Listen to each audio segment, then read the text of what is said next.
Parce que moi j'ai peur qu'une guerre éclate entre le Maroc et l'Algérie. Allez-y, faites en sorte que le Maghreb marche, faites en sorte que le Maghreb se développe. Il faut régler ce problème définitivement.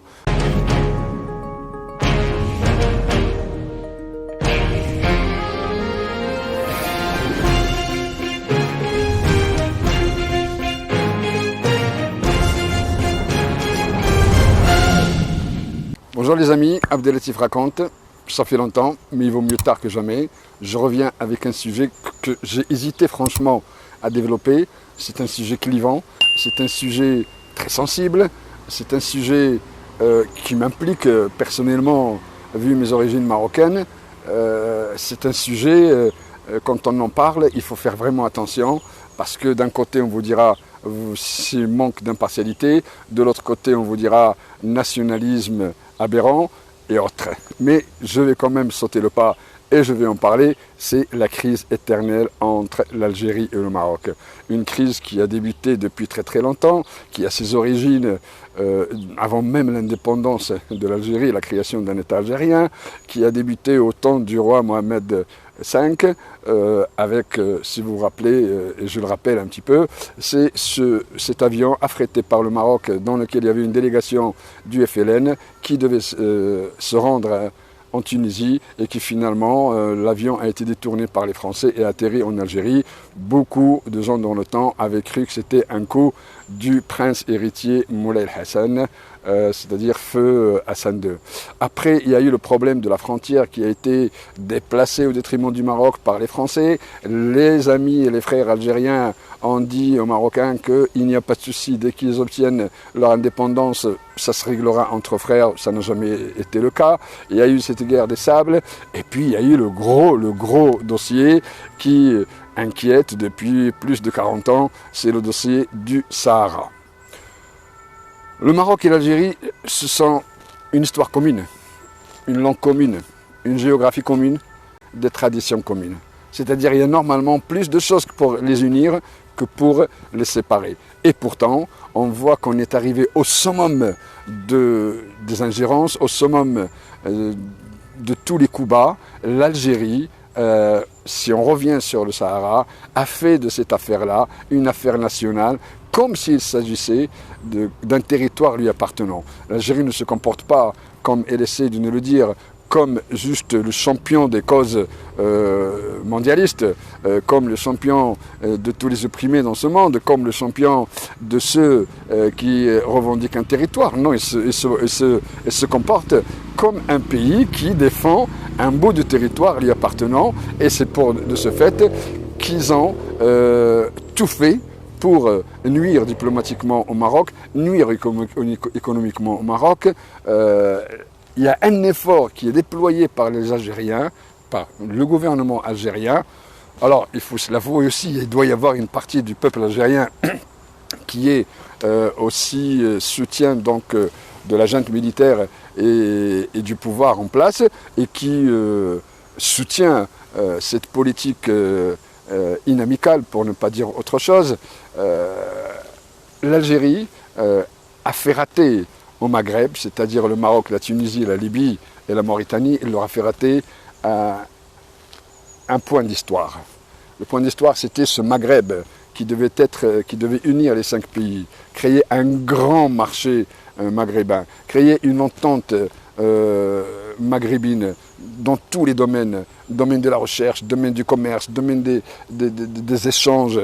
Tout ça a été mis à terre par un comportement inamical de l'Algérie qui fait qu'aujourd'hui, le Maghreb ne verra pas le jour, à mon avis, en tout cas pas demain, puisque déjà il faut régler les problèmes entre des voisins. Il y a la frontière coupée que les Algériens n'ont jamais voulu ouvrir, dans la mesure, on se rappelle que Abdelaziz Bouteflika avait déclaré que s'il ouvrait la frontière, c'est pas pour voir une dizaine de milliers de Marocains, alors qu'il y avait 700 000 Algériens qui partaient au Maroc. Et puis il y a cet effort que l'Algérie a fourni pour soutenir le Polisario dans cette démarche d'obtenir donc et de récupérer le Sahara. Alors, juste pour l'histoire, et c'est l'histoire qui en témoigne, en 1956, quand le Maroc a obtenu son indépendance, la première des choses que le roi Mohamed V avait demandé, c'était récupérer le Sahara. Il s'est adressé donc aux autorités espagnoles qui ont refusé, et c'est l'Espagne de Franco qui a créé le Polisario. Il a en même temps demandé à ce qu'il récupère les territoires qui ont été pris par le déplacement de la frontière entre le Maroc et l'Algérie. Donc ça ne veut pas dire que l'affaire du Sahara est née seulement en 1974. La marocanité du Sahara, le Maroc a réclamé ce bout du territoire depuis très longtemps. Et puis l'Algérie n'a jamais, pendant des années, n'a jamais remis en cause le fait que le Sahara est marocain et le fait que le Maroc a le droit à récupérer ce territoire. Or, dès la marche verte, les animosités ont commencé, les Algériens ont commencé à déployer un effort énorme, colossal, dans tous les domaines financiers, diplomatiques, que s'ils avaient en réalité fourni ce genre d'efforts pour le peuple algérien, pour l'Algérie elle-même, il serait aujourd'hui le pays maghrébin du Maghreb qui a un niveau de vie comme les Émirats arabes unis, comme Dubaï, puisqu'ils sont à la tête d'une manne financière venant du pétrole et du gaz qui est énorme. L'Algérie est un pays riche, il faut le dire. En macroéconomie, l'Algérie est considérée comme un pays riche. Sauf que les richesses de l'Algérie sont mal gérées, sont mal distribuées et que finalement, quand on regarde de près, les Algériens ne sont pas si riches que ça. Quand on pose cette question, on se dit, bon, Abdelatif, qu'est-ce qu'il est en train de nous dire? Il nous a dit qu'il allait essayer d'être impartial et en même temps, il est en train de charger l'Algérie. Ben écoutez, c'est peut-être la vérité, parce que le Maroc se défend, bien sûr. Le Maroc, quand il voit les attaques incessantes, quand il voit tous les coups bas, ben, il se défend. Il se défend de la plus belle des manières. D'abord, le Maroc se défend en restant calme, sans rentrer ni dans les insultes, ni dans l'animosité. Il défend une stratégie qui est depuis longtemps dirigée dans le cadre de la monarchie. Cette monarchie que même l'Algérie, aujourd'hui, quand on lit, et moi je lis beaucoup, quand on regarde, quand on entend certains analystes algériens proches du pouvoir, ils sont en train de poser la question, les Marocains sont-ils heureux dans un régime monarchique? Je vous rassure, chers amis algériens, nous sommes très heureux sous ce régime-là. Nous sommes très heureux parce que c'est le seul régime aujourd'hui au Maghreb qui garantit une stabilité, qui garantit le roi, que vous le voulez ou pas. Pour nous, c'est Amir el-Moumini, c'est-à-dire le prince des croyants. Si ce n'est pas pour vous, il n'y a pas de souci. Pour nous, il est le prince des croyants. Le roi, il représente l'unité du peuple marocain. On a une démocratie, on a donc une monarchie constitutionnelle. Les constitutions sont garanties par le roi. Il y a un gouvernement qui est élu, bien sûr, par le peuple. On a le droit de critiquer le système, le régime, mais on critique, bien sûr, quand les décisions sont mal prises, quand des choses n'avancent pas. Je ne dis pas que tout avance au Maroc, mais faisons la comparaison. D'un côté, vous avez une manne financière pétrolière, gazière. L'Algérie, je crois que c'est le premier exportateur du gaz au monde, avec un BIP de 175 milliards de dollars. Le Maroc, qui n'a pas de pétrole, mais comme on dit, il a des idées. Il y a du tertiaire, il y a une industrie qui commence à prendre dans ce pays-là, parce que tous les efforts, tout n'est pas bien, tout n'est pas bon, il y a des choses à modifier, mais tous les efforts ne sont pas faits pour nuire à quelqu'un, mais sont faits pour apporter la sérénité, apporter la stabilité, apporter le développement au pays. C'est ça la différence entre les deux stratégies. D'un côté, vous faites des efforts pour nuire, de l'autre côté, il y a des gens qui font des efforts pour développer leur pays, et c'est la grande différence. Les animosités entre l'Algérie et le Maroc, ils ont existé. On se rappelle dans les années 70, quand le régime de Boumedienne, si je me rappelle bien, a décidé d'expulser tous les Marocains vivant sur le territoire algérien un jour de l'Eid, un jour de la grande fête musulmane. C'est-à-dire un jour où normalement cette fête devait être une fête pour tout le monde, et bien des Marocains étaient obligés ce jour-là de prendre leurs valises et de partir, laissant des fois laissant souvent leurs biens, laissant des fois enfants et femmes quand la femme était algérienne. Et moi je me rappelle, j'étais très jeune, j'étais au lycée, et le Maroc les a accueillis. Et j'avais en même temps à côté de nous des voisins algériens qui avaient peur,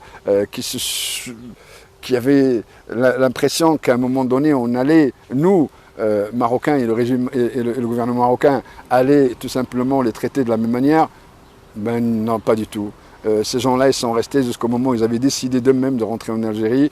La réciproque n'y était pas parce que la réciproque ne valait pas le coup. Aujourd'hui, qu'est-ce qui m'a poussé à parler de ce dossier, de cette crise entre le Maroc et l'Algérie?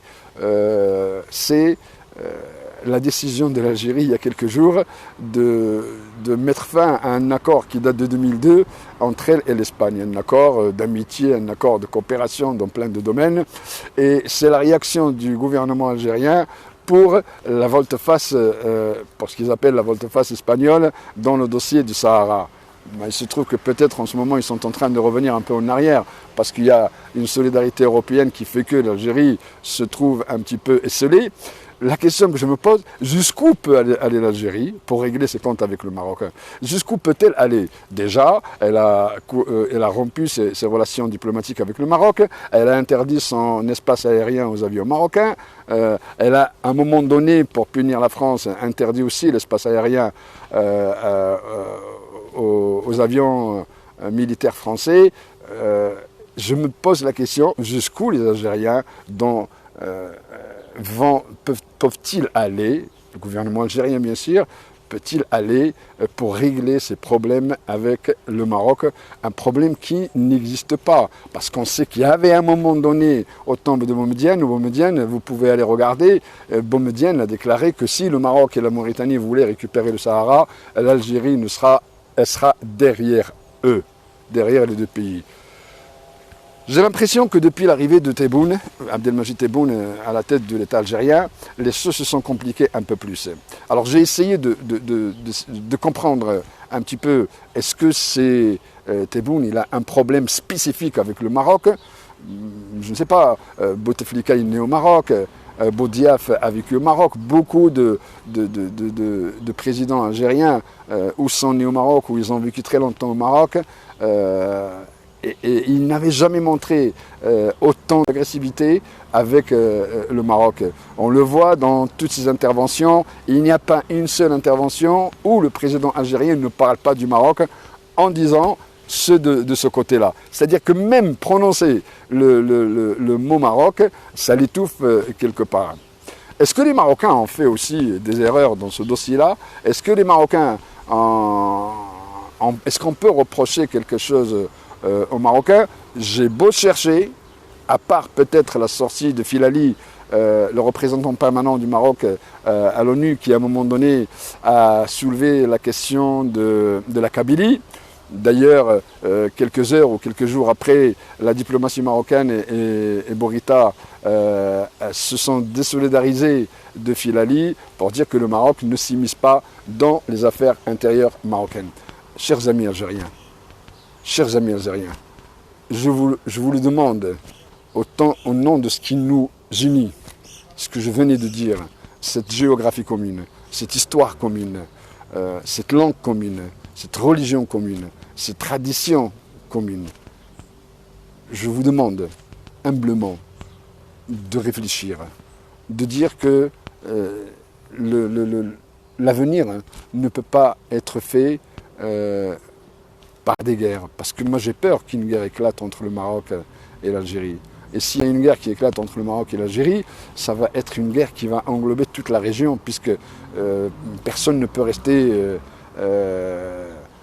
en dehors de ce conflit. C'est quand même les deux puissances, si on peut dire, les deux grands pays donc, de la région. Certes qu'il y a une compétition entre les deux, du leadership au Maghreb et en Afrique, c'est normal.